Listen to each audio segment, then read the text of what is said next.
रेहाना और रवि की शादी के वक्त रवि के पास कुछ नहीं था। रेहाना, तुमने मुझसे शादी करके एहसान किया है।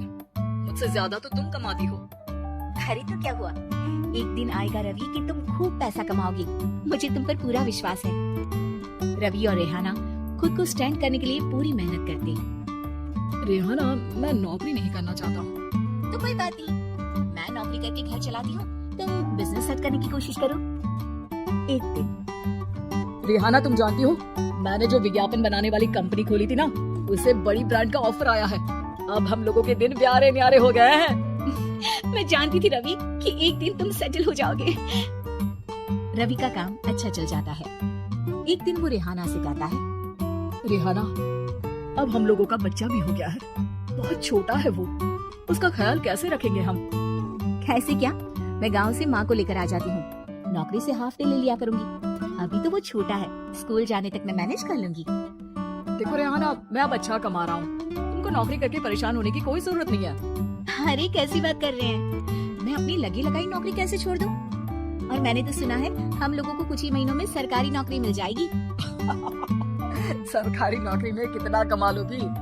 उतने में तो मैं ड्राइवर रख लूंगा। रेहाना को रवि की बात का थोड़ा बुरा तो लगता है। कम से कम मेरी नौकरी की इतनी बेइज्जती मत करो। भूल गए, इसी नौकरी के बदौलत तुमने अपना बिजनेस खड़ा किया है। अरे वो तो मैं किसी के भरोसे भी कर लेता। देखो, अपने बच्चे को संभालो, घर का काम करो। अब बाहर जाती तुम अच्छी नहीं लगती हो। रेहाना रवि के कहने पर नौकरी तो छोड़ देती है, लेकिन अब बड़े से घर में उसकी कीमत किसी नौकर से कम नहीं होती। एक दिन रवि का दोस्त आता है। भाभी, हम लोग तो आपको तब से जानते हैं जब से आप लोग शादी होकर इस शहर में आए थे। आपकी बदौलत ही सारा बिजनेस खड़ा हुआ है। ये किस्मत तो आप ही की है भाभी। हाँ हाँ भाई, हमारी मेहनत तो कुछ है ही नहीं। अरे होगी, लेकिन भाभी की किस्मत के आगे कुछ नहीं। दोस्त वहाँ से चला जाता है, लेकिन रवि का गुस्सा सातवें आसमान में होता है। देखा कैसे बोल रहा था? अरे बिल्कुल अच्छा आदमी नहीं है ये। कैसी बात कर रहे हैं आप? प्रशांत भैया तो बहुत अच्छे इंसान है रवि। कैसे उन्होंने हमारे मुश्किल वक्त में हमारा साथ दिया था। अरे था पैसा तो साथ दिया, ये तो कौन पूछता है? रवि का व्यवहार पैसा आते ही अलग हो गया। वो बंदे को बंदा नहीं समझता। घमंड से घिरे रवि ने तो एक दिन हद ही कर दी। रेहाना, मैं अब तुम्हारे साथ नहीं रह सकता हूँ। क्या क्या बकवास कर रहे हो रवि? क्या कहना चाहते हो? और क्यों नहीं रह सकते तुम मेरे साथ? देखो, मुझे कोई और पसंद है और उसने साथ रहने पर बस यही शर्त रखी है कि मुझे तुम्हें तलाक देना होगा। रेहाना, जो कि एक स्वावलंबी महिला थी, उसने बिना देर किए रवि को कह दिया, कोई इश्यू नहीं, मुझे पैकिंग में 4 दिन का वक्त लगेगा, लेकिन तब तक मैं तुम्हारे साथ नहीं रहूंगी। 4 दिन के लिए तुम कहीं और शिफ्ट हो जाओ, मैं घर से निकलूंगी तो बता दूंगी। रवि घर छोड़कर चला जाता है। रेहाना को दुख होता है, वो रोती है, लेकिन व्यवहार से स्ट्रॉन्ग रेहाना को पति के वापस आने का और उसे सबक सिखाने का पूरा भरोसा था। फिर एक दिन, अरे शुशिका, कब शादी करोगी तुम मुझसे?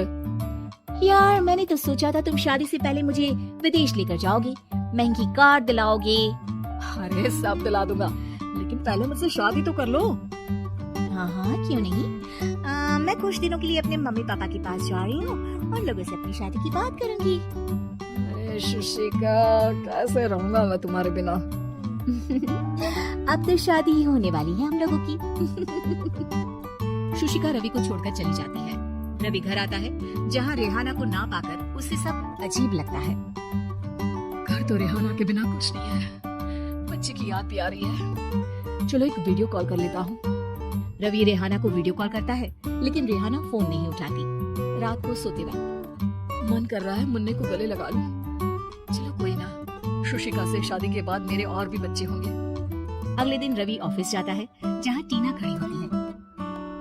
सर, आपने अपने नए ऐड के लिए मॉडल की रिक्वायरमेंट डाली थी ना, मैं उसी के लिए आई हूँ। रवि टीना को देखकर खुश हो जाता है। अब शादी हो गई है तुम्हारी? नहीं सर, बस अच्छा सा हैंडसम और अमीर लड़का देख रहे हैं मेरे मम्मी पापा। रवि के दिमाग से तो टीना को देखकर शुशिका का ख्याल भी खत्म हो जाता है। अरे यार, ये लड़की मिल जाए, कितनी सुंदर है। शुशिका तो इसके आगे कुछ नहीं है। क्या तुम्हें ऐसा नहीं लगता कि मुझसे मिलकर तुम्हारी ये कुछ खत्म हो गई है? आप ना, आप तो 2 बच्चों की पापा लग रहे हैं। अरे नहीं नहीं, मेरी शादी तो हुई थी, लेकिन बीवी को किसी और से प्यार था, मुझे छोड़कर चली गई। खैर, टीना की दोस्ती रवि से हो जाती है, लेकिन 1 महीने बाद शुशिका रवि के पास वापस आती है। मेरे मम्मी पापा तुमसे मिलना चाहते हैं, लेकिन उन लोगों को ये मत बताना कि तुम पहले से शादीशुदा हो, और हाँ, शादी से पहले अपनी सारी प्रॉपर्टी तुमको मेरे नाम करनी होगी। अरे पागल, अब मैं तुमसे शादी ही नहीं करना चाहता। भला ऐसी लालची औरत से कौन शादी करेगा? तभी वहाँ टीना आ जाती है। रवि, ये पागल सी औरत कौन है? देखो, तुमने ही कह दिया ना पागल, तो पागल ही है। पता नहीं कौन है, कह रही है शादी कर लो, लेकिन शादी से पहले अपनी सारी प्रॉपर्टी मेरे नाम कर दो। बोल तो सही रही है। वैसे तुम जानती हो, मेरी एक सहेली है, उसके पति ने उसे पैसा आगे ही छोड़ दिया, जबकि उसको खड़ा करने वाली ही मेरी सहेली थी। और मुझे भी भरोसा नहीं है, अगर मैं भी तुमसे शादी करूंगी तो तभी जब तुम मेरे नाम अपनी सारी प्रॉपर्टी कर दोगे। अरे हाँ, क्यों नहीं, बिल्कुल कर दूंगा। रवि और टीना की शादी की तारीख तय हो जाती है। वो अपनी सारी प्रॉपर्टी के कागज लेकर शादी वाली जगह पर पहुंचता है, लेकिन वहाँ टीना आती नहीं। रवि टीना को मैसेज करता है, कहाँ हो? सॉरी, मैं तुमसे शादी नहीं कर सकती, मुझे तुमसे भी ज्यादा पैसे वाला मिल गया। रवि को गुस्सा आ जाता है। वो गुस्से से सारा डेकोरेशन तोड़ रहा होता है कि वहाँ रेहाना आ जाती है। सर, क्या हो गया? क्या डेकोरेशन पसंद नहीं आई आपको?